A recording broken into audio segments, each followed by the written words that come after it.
Jutaan orang bahkan tidak menyadari bahwa mereka bisa menghasilkan 1.000 US dollar sehari tanpa meninggalkan rumah. Dan Anda adalah salah satu dari mereka. Tapi bohong.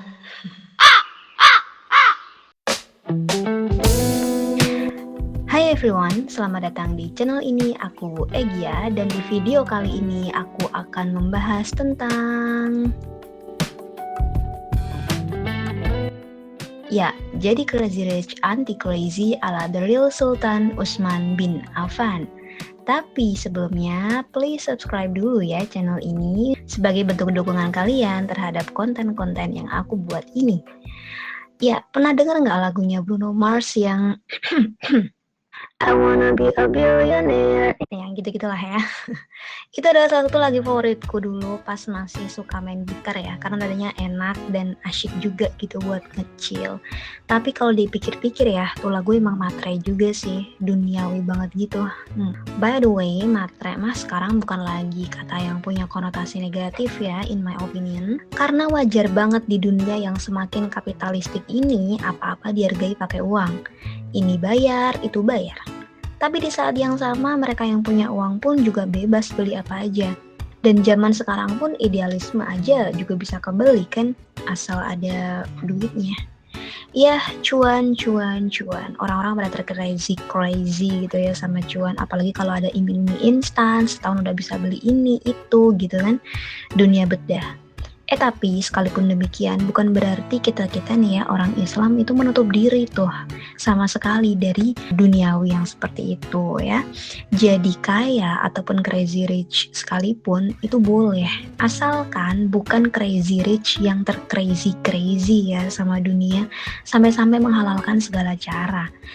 Nah, makanya sekarang kita akan belajar bagaimana para sahabat, ya khususnya Utsman bin Affan, menjalankan bisnis beliau sampai kemudian menjadi seorang crazy rich di masanya. Warning nih ya, jadi sebelum kita mulai membahas perkara-perkara yang teknis kayak jualannya gimana, strateginya gimana gitu kan, kita harus menancapkan keyakinan nih pada diri kita bahwa kaya bukan tujuan hidup. Dan itu juga yang diingatkan Rasulullah kepada para sahabat. Ya, sebagaimana kehidupan kita. Kita lahir, kita hidup, ujung-ujungnya kan juga mati. Orang kaya mati, orang miskin mati, raja-raja mati, rakyat biasa mati. Kenapa dah gue nyanyi mulu dari tadi? Oke, nah ini. Rasulullah juga pernah menyampaikan sebuah nasihat ketika ditanya siapakah orang yang paling cerdas. Nabi SAW menyampaikan bahwa orang yang paling cerdas adalah orang yang mengingat kematian dan paling siap menghadapinya. Mereka itulah orang yang cerdas. Mereka pergi dengan membawa kemuliaan dunia dan kehormatan di akhirat. Masya Allah. Yaps, karena kaya bukan tujuan hidup, maka menjadi kaya harus sesuai syariat. Ini juga yang dibekalkan Rasulullah kepada para sahabat. Jadi selain dibekalin dengan akidah yang benar nih, pandangan hidup yang benar, juga dibekalin dengan ilmu-ilmu yang berkaitan dengan bisnis dan lain-lain. Ya, supaya kaum muslimin nggak terperosok gitu ya ke dalam transaksi-transaksi yang haram dan syubhat. Oke guys, nah dari sini makanya nih, sebelum pengen jadi crazy rich, biar nggak bikin kita tercrazy nih karena harta, dari awal kita harus punya motivasi yang benar dan akhirat oriented.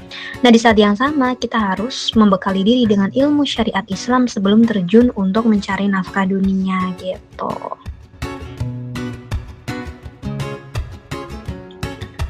Belajar dari para sahabat.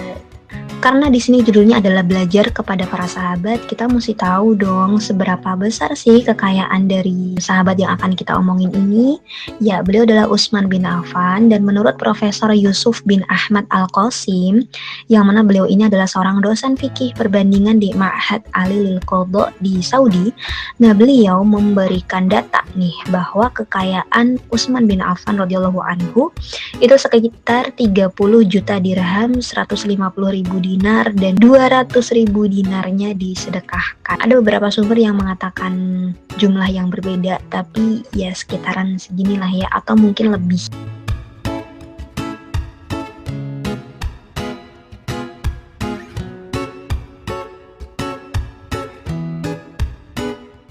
Yang pertama, beliau terjun langsung menangani bisnisnya sendiri. Guys, dalam bisnis beliau, Usman itu selalu terjun langsung. Jadi nggak yang dikit-dikit menggaji orang untuk melakukan aktivitas lapangan. Ini beliau lakukan untuk menambah pengalaman, biar nggak gampang kena tipu kan, sekaligus memperluas jaringan. Nah, kemudian yang kedua adalah beliau tidak mengambil semua keuntungan. Artinya gimana? Jadi maksudnya adalah ada perputaran uang untuk mengembangkan usaha ya. Jadi beliau tidak mengambil semua keuntungan. Maksudnya keuntungan yang didapatkan tidak langsung dihabiskan gitu kan untuk membiayai gaya hidup dan lain-lain gitu. Tapi uang yang ada diputar untuk mengembangkan bisnis dan jangan lupa bersedekah juga. Nah, ada sebuah kisah nih, ada seseorang pemilik kebun yang kebunnya itu dihujani oleh, maksudnya dapat air hujan gitu kan, ketika kebun-kebun yang lain nggak dapat air hujan. Kemudian si pemilik kebun itu ditanya tentang bagaimana ia mengelola keuntungannya. Si pemilik kebun ini mengatakan, sepertiga dari keuntungannya dinikmati hasilnya, sepertiganya dikembalikan menjadi modal, dan sepertiganya disedekahkan. Makanya bisnisnya jadi berkah. Nah, kemudian yang ketiga adalah tidak pernah meremehkan sekecil apapun keuntungan. Konsep ini sebenarnya konsep yang sama yang juga disampaikan oleh Abdurrahman bin Auf nih. Jadi bagi Utsman ya teman-teman, keuntungan sekecil apapun itu wajib disyukuri ya, karena bagaimanapun itu adalah rezeki yang Allah berikan kepada kita. Jadi beliau ini termasuk pedagang yang lapang saat menjual atau ya ngambil untung kecil-kecil. Tapi walaupun kecil, beliau sudah bersyukur bahwa itu adalah keuntungan. Bahkan dari keuntungan yang kecil itu, perputaran dari uangnya akan lebih cepat. Nah, gitu. Nah, setelah itu yang keempat, tidak membeli barang-barang yang tua atau selalu membeli barang-barang stok baru. Nah, ini beliau lakukan supaya customer selalu membeli apa yang beliau jual karena sudah percaya nih bahwa barang-barang yang dijual sama Utsman barang-barang baru gitu kan, stok-stok baru. Jadi secara kualitas barang pun juga diperhatikan ya. Nah, selanjutnya yang kelima adalah menjadikan modal pecah menjadi dua.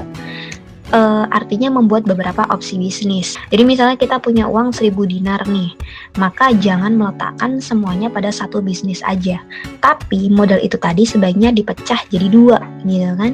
Jadi memperbesar kemungkinan bisnisnya bakalan sukses.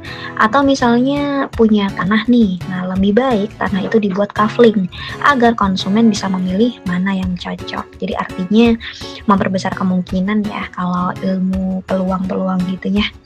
Dan ada tambahan nih, jadi yang juga tidak boleh dilupakan adalah membiasakan cash. Menurut Syekh Muhammad Mukhtar S ya, beliau menyampaikan bahwa andai ekonomi di dunia ini semuanya cash, maka tidak ada permasalahan di ekonomi hari ini. Jadi masalah ekonomi hari ini tuh tidak bisa lepas sih dari yang namanya kayak utang gitu kan. Jadi uang yang sebenarnya itu adalah sebagai alat tukar malah jadi komoditas, dan kalau uang jadi komoditas maka praktik riba itu akan merebak dan akhirnya ekonomi pun menjadi rapuh. Ini kalian bisa belajar lah ya di ahli-ahli ekonomi karena kebetulan aku bukan ahli ekonomi. Nah, ini tips dari Abdurrahman bin Auf ya, bahwa sahabat yang gak kalah sultannya ya beliau ini, beliau membedakan dengan jelas mana sedekah dan mana bisnis. Kalau murni sedekah ya beliau jor-joran gitu kan, ratusan miliar mah bukan apa-apa. Tapi kalau urusan bisnis misalkan ya ada orang utang lah ya sedikit aja, maka itu yang harus dibayarkan. Ya namanya juga bisnis ya kan. Nah, itu tadi strategi bisnis ala sahabat Nabi ya, the real sultan, the real crazy rich di masanya ya. Tapi walaupun crazy rich, beliau tidak tercrazy-crazy gitu kan dengan dunia. Justru kekayaan yang Allah rizkikan kepada beliau ini dimanfaatkan untuk keperluan menolong agama Allah. Masya Allah. Nah, semoga kita dapat meneladani orang-orang yang saleh ini ya guys. Oke, sampai di sini dulu video kali ini. Kalau menurut kalian video ini bermanfaat, maka jangan lupa untuk like, comment, share, dan subscribe channel ini sebagai bentuk dukungan kalian terhadap konten-konten yang aku buat. Oke, thank you semuanya. Have a nice day. Bye-bye.